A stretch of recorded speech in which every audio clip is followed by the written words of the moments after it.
As you begin your time out here to get ready for milking, or even whether you're getting ready to clean your equipment, you may be using gloves or not using gloves.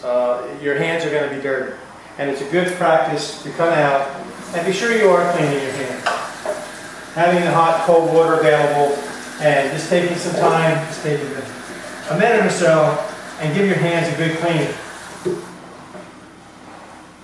Because your hands are coming in contact with the cows, with your equipment, and working around the farm, we all know your hands are going to get soiled and so on. And it's good to start out with good, clean hands.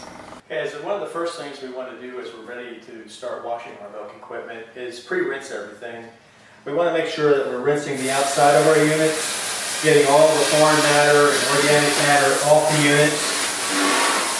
We don't want to carry any of that inside of our soaps and our acids, because that will end up diluting them and you may not have as good of an effect.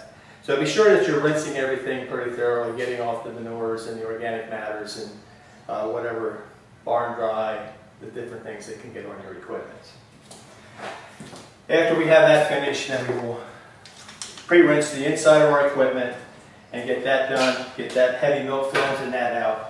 As we're done with that, then we'll take our equipment apart and put that equipment into our wash vats. Now, the one thing we've done here already is we've already got our wash water, our chlorine soaps, and our acid rinse predetermined. We measured our wash vats to be sure that we're getting the right amount of water. We suggest that we like to see about 10 gallons of water for a wash side and about 10 gallons of water for your acid rinse side. We took our measurements and got our water. The next thing that's very critical in this washing operation is hot water.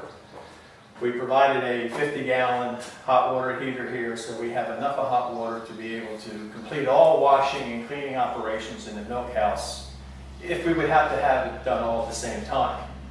So to size your hot water heater, be sure you're getting one large enough and good enough that's going to be able to do everything at one time if need be. So we've got our wash vat set. We've got 10 gallons of water in here. We checked our hardness.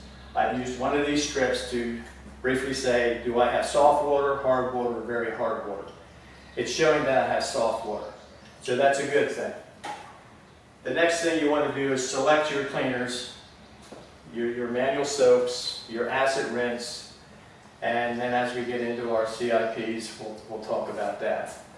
I also put our soaps in and we set up the soaps according to the recommendations, and I used a pH strip to check to see if our chlorine levels are strong enough.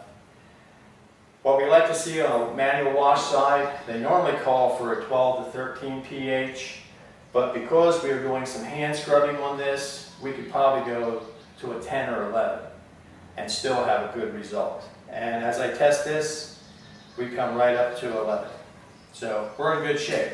We have plenty of soap, plenty of hot water. The hot water here we like to see minimum is 120, 125 degrees.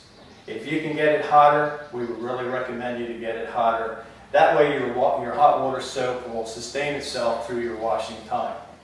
You do not want to let your temperatures get below that. Sometimes if you've got a lot of equipment, you may have to add more hot water, maybe halfway through or something like that, to be able to get it all covered.